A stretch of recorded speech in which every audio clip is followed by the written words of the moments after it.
covering the third yama. The first one was ahimsa. The second one was satya. And the third one is actually asteya, which means actually refrain from stealing, means non-stealing.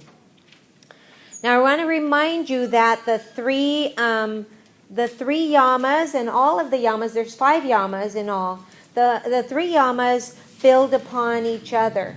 So non-stealing means not taking advantage of any situation, right?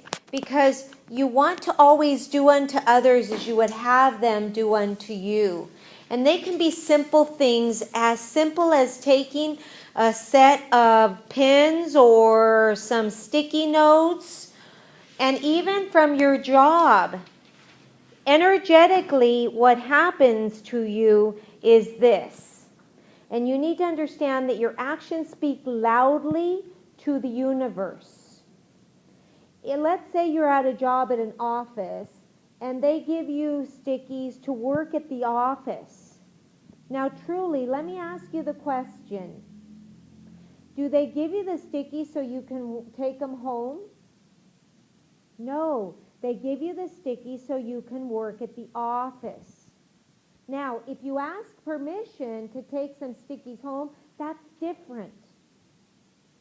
But if you just assume, oh, well, I have so many, it's going to be okay. Yes, it may be okay physically, but what happens to you energetically, if I could show you what happens to you energetically, you would never do that again. Because what you're doing is telling the universe, I don't trust that I will ever have enough abundance to buy any stickies for myself. So I have to steal these. And the worst part about that is then karma comes into play. And even though you might have stolen just a little pad of stickies, somebody else might steal from you something that's 10 times more valuable. 10 times more valuable. And that's what you need to understand. That's why these yamas are so important. I remind you again, that's why these are for the elite and the well-to-do. Right? And the sad part is that what happens, it's a class thing. It's a class thing, right? A repressed, it's a class thing in our society, right? And we think that it's funny, but it's a class thing. You do things, and even stealing things like reputations, and stealing things like identities and things like that, or taking credit for work that you haven't done. That's stealing. That is stealing, right? Taking credit for work that you have not done. Okay? Very different, very so different, right?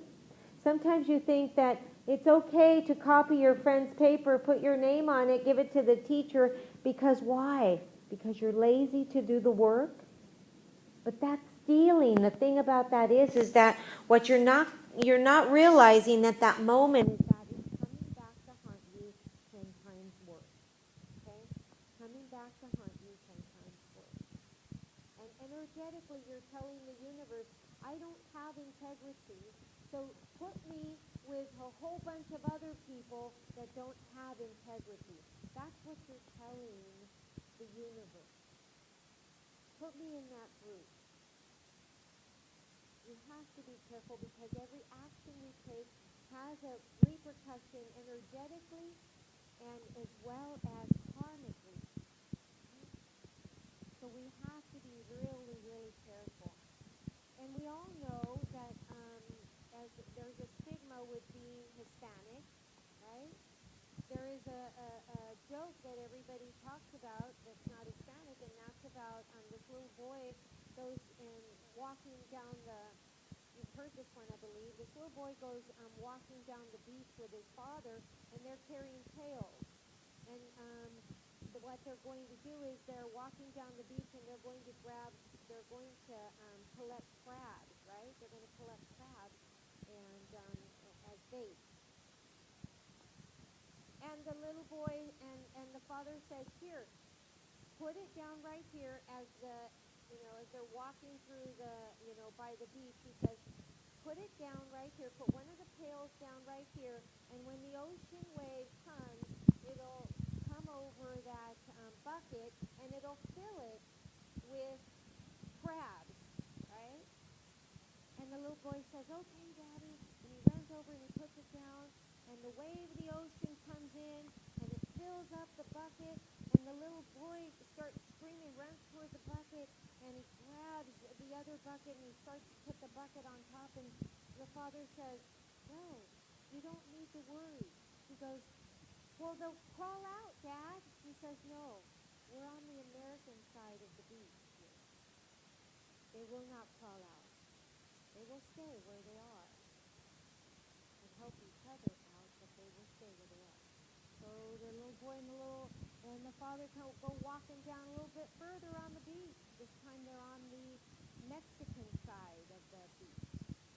And then the little boy goes and he goes into the water. He says, Dad, do I do it again? He says, yes, do it again. Put it out there, and then it's going to fill up with crabs. And sure enough, he goes out there, it fills up with crabs. But this time the little boy stands there because he remembers what happened. And the father says, son, run, get something to cover the top. And then, and he says, no. And then he says, yes, because if not, he says, then what's going to happen is that they'll fall out. And the little kid says, Dad, but that's not right. They're not going to come out. And then he says, no, they'll probably all come out. He says, no, Dad, the little kid says.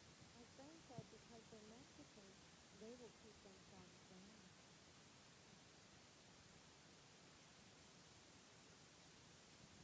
And it's so true.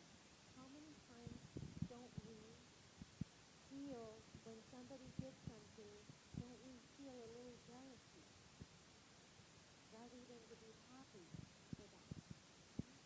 So rather than to be happy for somebody else, it's so scary.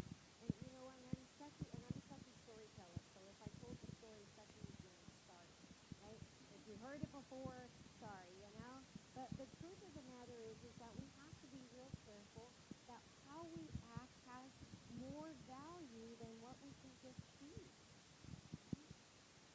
More value. The next time you're going to take a pen, remember, was it given to you to take home? And if it wasn't given to you to take home, think about it. What are you telling the universe? Are you telling the universe, no, I can't have one? Right? And then think about the other person who's pinned that way. Just in case. Now, I'm not saying that every now and then, we blow it and it's like, oh man, I brought the pin home. That's different. Right? Pins have a way of walking away, right? So let me give you an example. I had a massive event on Saturday, and I love my Starbucks. It was a beautiful green like that Daniela's mat, and it was a cup, right? It's from Starbucks. And so I was the event coordinator and everything, so I drank my Starbucks and I put it under the chair, and I thought, okay, it's my chair, nobody's going to take it. Guess what? They took my beautiful green cup. And it was like, it was just a cup, but it was like, you know how hard it is at Starbucks. They don't carry these things all the time, right? And so it's like this beautiful, gorgeous lime green cup, and it was like, I couldn't believe, I got really attached to the color. I just love the color. But it is what it is. But then I thought about this, and I thought, how interesting that this could happen to me as I was thinking about what is the lecture for you guys going to be. Right? The person who took it didn't think about how I was going to feel. The person who took it didn't think about that it didn't belong to them. So all I can do is pray for that person and say, did God please be nice to him and karma him? And that's all we can do, right? But think about that. Think about how many times, how many times we live, we think about, oh, well, it's free. Let's just run with it, right? I've gone all the way back into the store. You know how you put put stuff at the bottom of your cart, and then you go to the car and you're putting the things in, and it's like, oh, I forgot, right?